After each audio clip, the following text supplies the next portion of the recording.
Hi TNPSC dreamers, நீங்கள் இப்போ 2026 வரப்போகிற டிஎன்பிசி குரூப் 4 அல்லது குரூப் 2 படிக்க ஸ்டார்ட் பண்ணியிருந்தீங்கன்னா உங்களுக்கு ஒரு யூஸ்ஃபுல்லான இன்ஃபர்மேஷன் சொல்கிறேன்.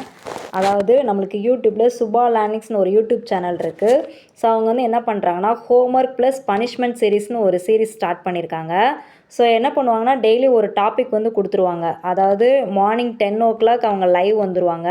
ஸோ அந்த லைவில் என்ன டாபிக் இருக்கோ அன்றைக்கி ஹோம்ஒர்க்குரிய டாபிக் கொடுத்துருவாங்க. அதை 2 times எழுத சொல்லுவாங்க. மறுநாள் என்ன பார்த்தீங்கன்னா 10 o'clock அந்த இதோட வைவா குட்டியாக ஒரு 4-5 கொஷின்ஸ் கேட்டுட்டு அடுத்த நாள் ஹோம்ஒர்க் கொடுத்துருவாங்க. ஸோ இது பார்த்திங்கன்னா ரொம்ப யூஸ்ஃபுல்லாக இருக்குது. ஸோ இதுக்குன்னு ஒரு தனி நோட்டு போட்டு கண்டிப்பாக இதில் நீங்கள் ஃபாலோ பண்ணுங்கள்.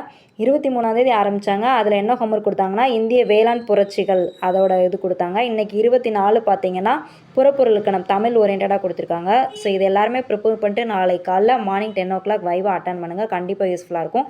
ரெக்கார்டட் கிளாஸும் இருக்குது. அதாவது நீங்கள் காலைல அட்டன் பண்ண முடியலன்னா ஆஃப்லைனில் கூட நீங்கள் அந்த வீடியோ பார்த்து கண்டிப்பாக கொஷின்ஸ் நம்ம எப்படி ப்ரிப்பேர் பண்ணிக்கோம் அப்படிங்கிறது நம்மளே நீங்கள் ஜட்ஜ் பண்ணிக்கலாம், நம்ம எவ்வளோ எஃபெக்டிவாக படிச்சிருக்கோன்னு. ஏன்னா யாரை கேட்டாலும் அட்டை படிங்கன்னு சொல்கிறாங்க. எதுக்கு இம்பார்ட்டன்ஸ் கொடுக்கணும் நம்மளுக்கு ஒரே கன்ஃபியூஸ்டாக இருக்குது. கண்டிப்பாக இந்த இது படிச்சிங்கன்னா எல்லாருமே ஒரு டாபிக் கொடுத்தாலும் அதில் ஒரு கொஷின்ஸ் வரும், இல்லை ஆப்ஷன் எலிமினேட் மட்டும் நம்மளுக்கு யூஸ் ஆகும் அப்படிங்கிற மாதிரி சொல்கிறாங்க. ஸோ யூஸ்ஃபுல்லாக இருக்குது. நான் ஃபாலோ பண்ணிகிட்ருக்கேன். நீங்களும் சேர்ந்து ஃபாலோ பண்ணுங்கள். தேங்க்ஸ் ஃபார் வாட்சிங். Kindly subscribe.